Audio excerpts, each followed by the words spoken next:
Good morning, guys.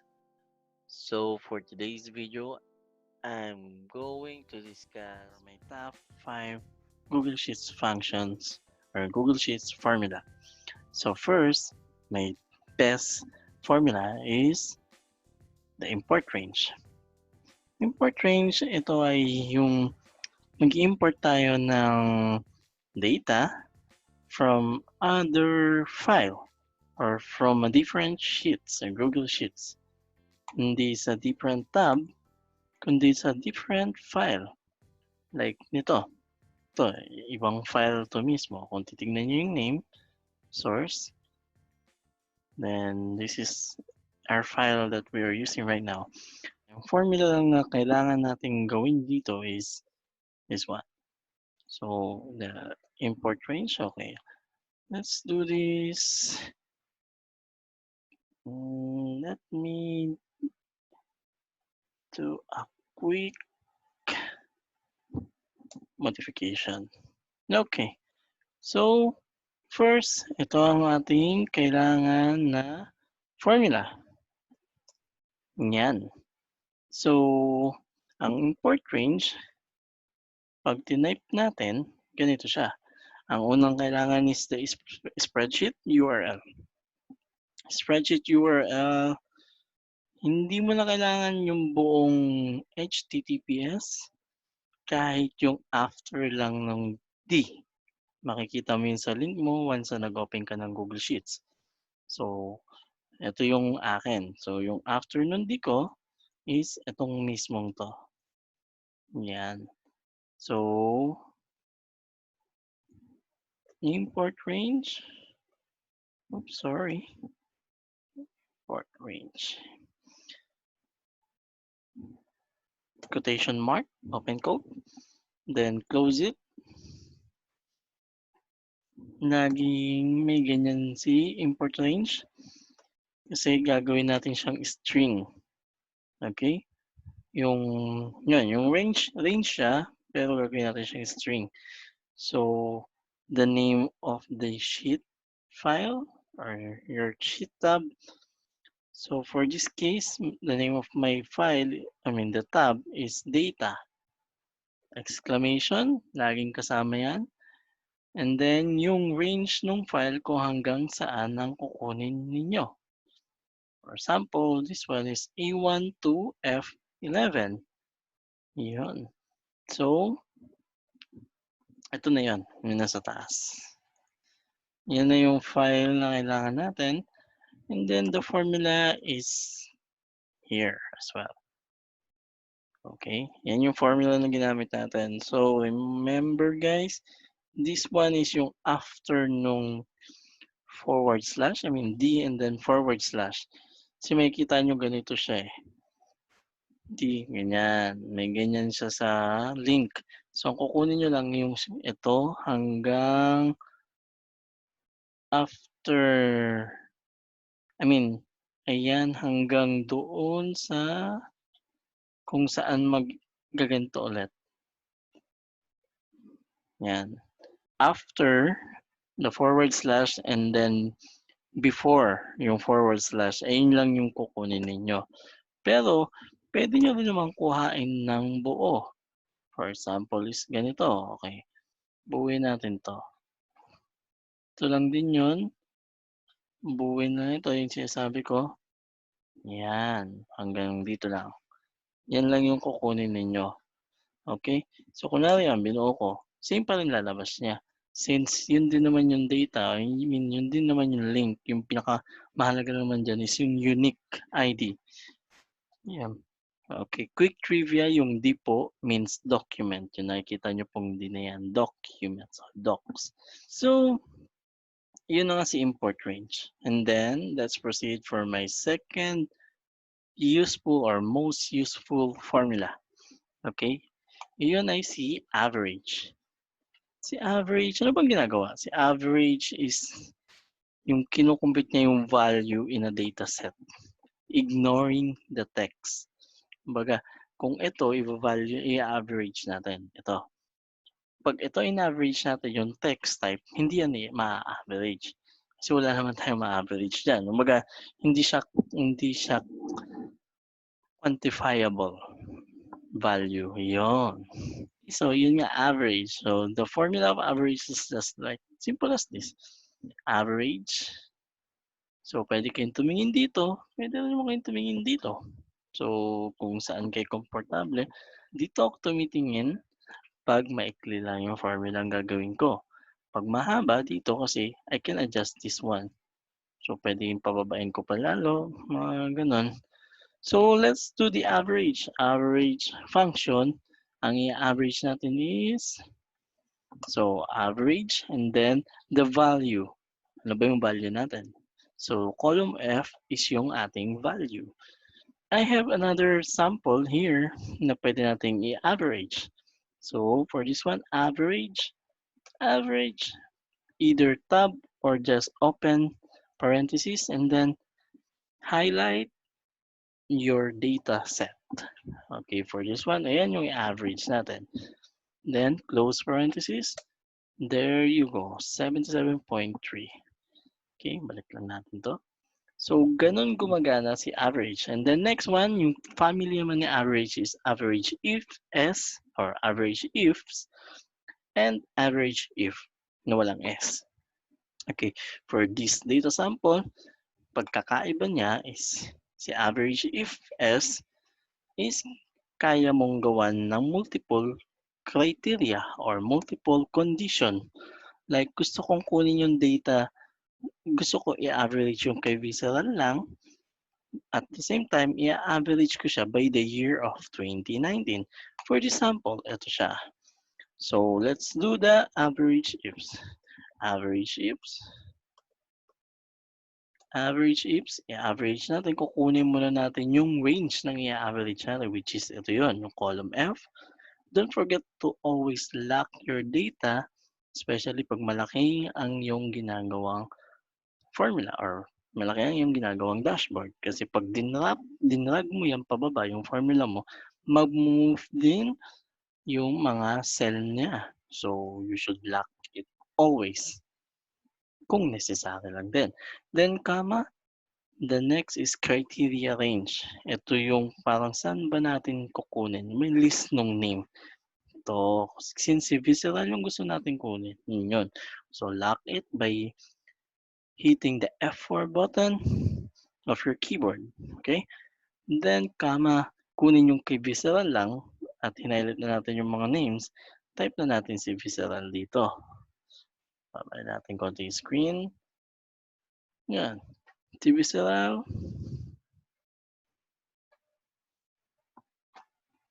And then, comma. So, hindi naman siya case sensitive. I mean, kung caps lock siya or small letter siya, that's fine. Basta walang space sa harap or sa likod or harap. Then next, gusto ko makuha yung sa year na rin na 2019. Gusto ko i-average yun. Yung 2019 magkano ba. So highlight nyo lang yung year, column E, F4 for lock of the formula. I mean lock na yung cell. And then 2019. Type natin.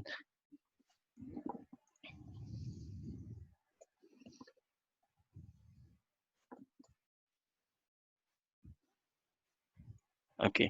So don't forget yung quote nyo, open quotation mark, then i-close nyo din yun as always, especially yung mga text type natin, like the visceral. Once kasi na hindi natin siya in-open and close quotation mark, tignan nyo yung nangyari. Diyan pa lang mag-error na. Sabihin na niya is, evaluation function average is cost a divide by 0 kasi wala naman talaga siyang makukuha na ganyang data.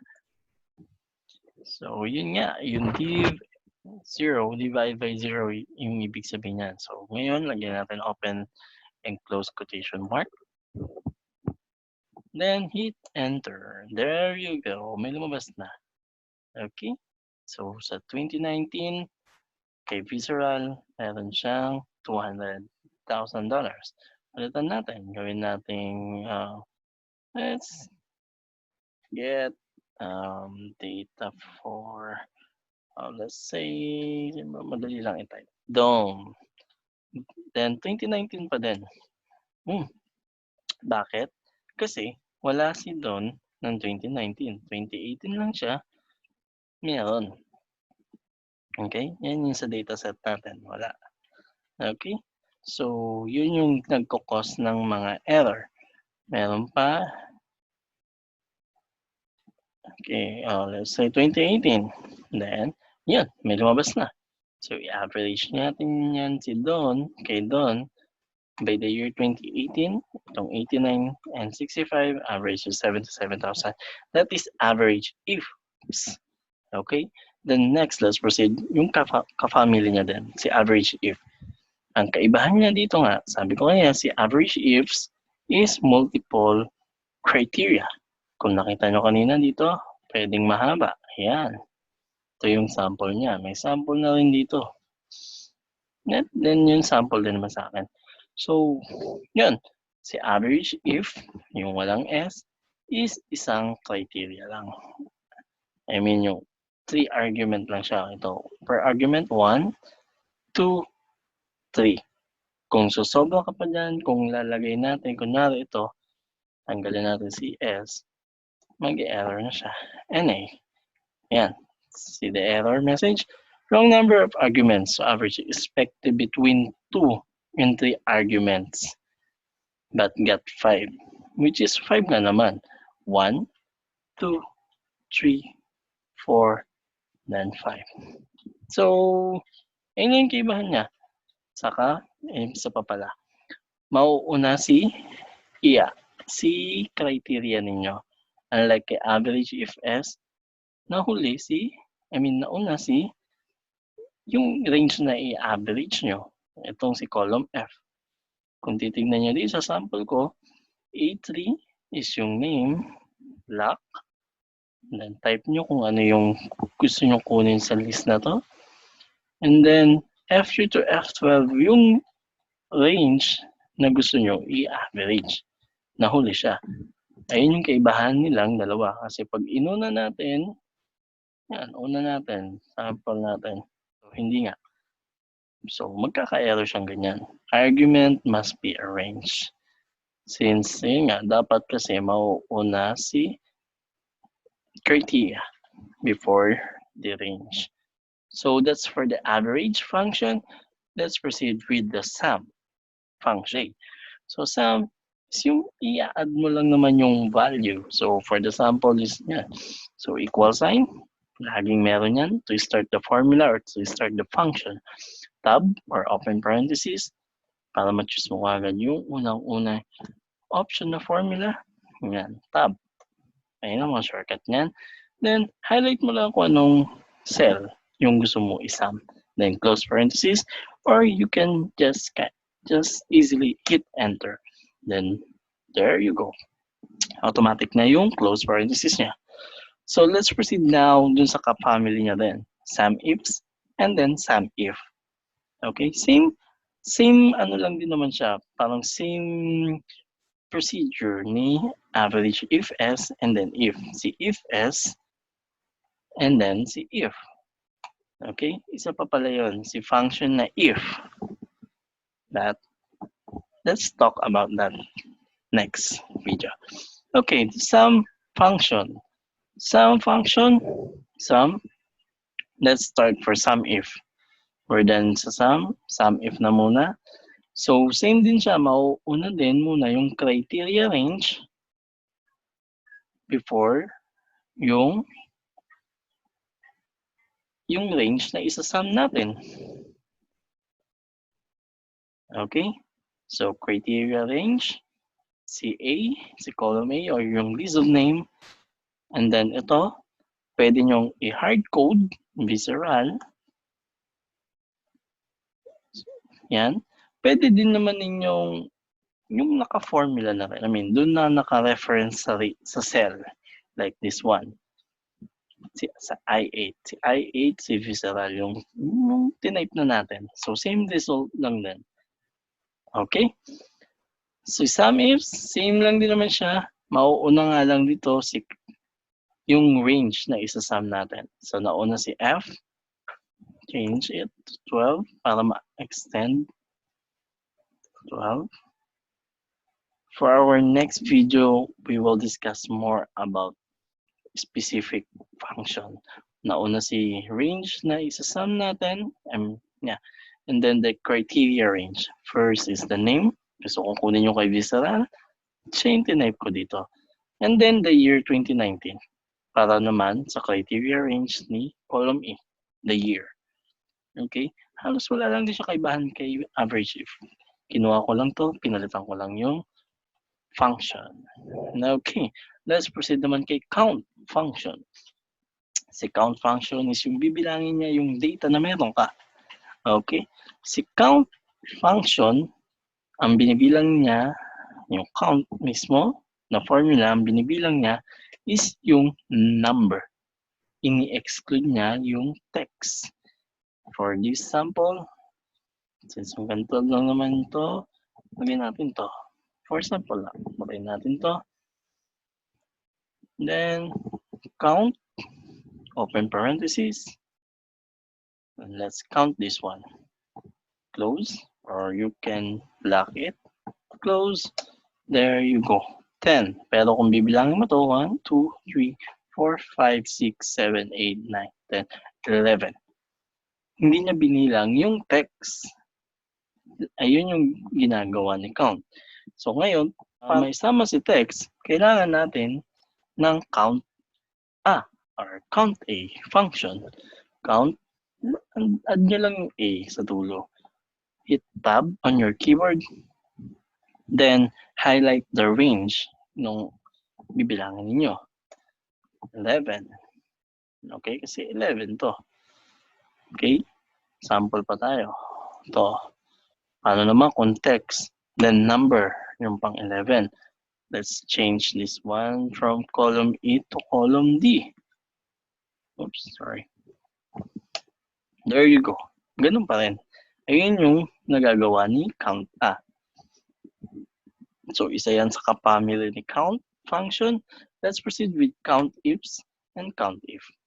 Yun. So, si COUNTIFS, yung range na ika-count ninyo, si criteria range, then, kung ano yung hinahanap nyo, gusto nyo bilangin dun sa range na yun. For this one, column A, ang gusto kong bilangin is yung kung ilang beses yung kay Visceral na nabanggit dun sa range.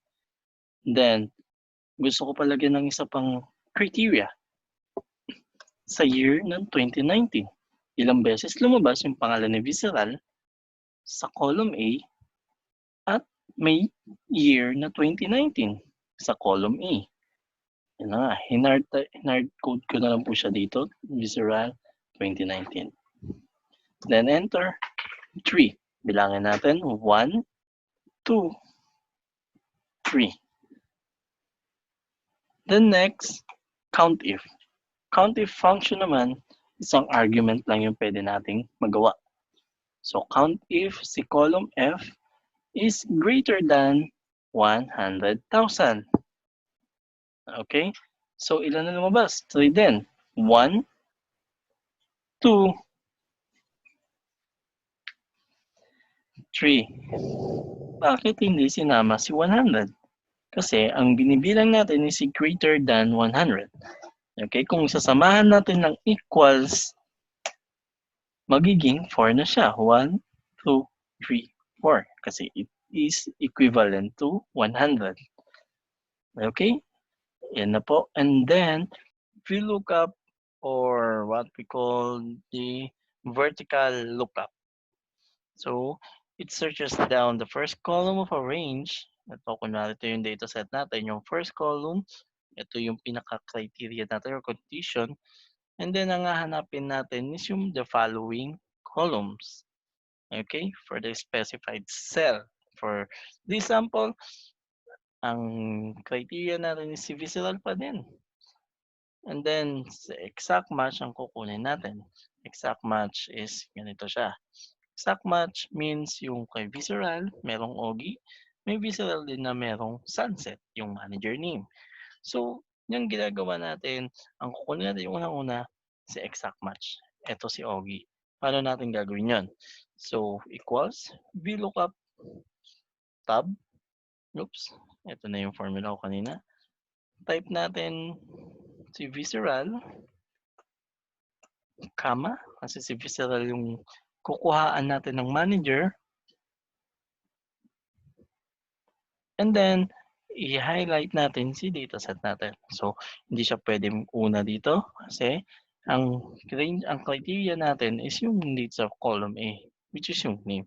Pag inuna natin yan, lock natin. Then, pang ilang column ba kailangan natin? First, sige, kunwari, 0, mag-e-error siya.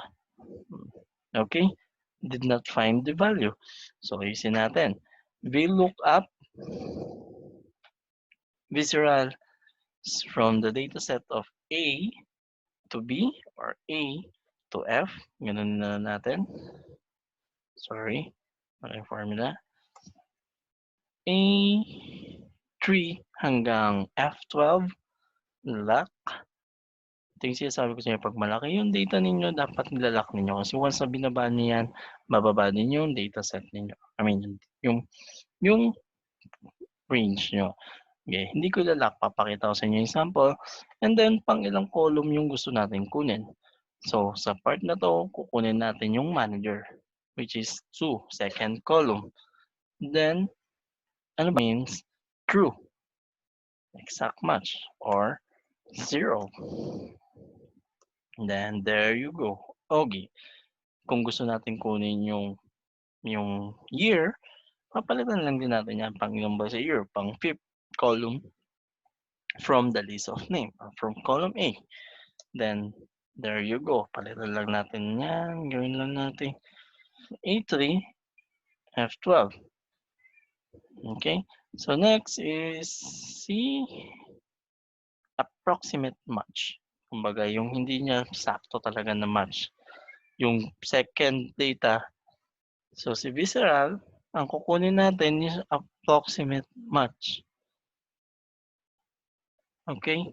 Which is, ito yan. Yung true natin kanina, gagawin lang natin 0, ay 1, or false.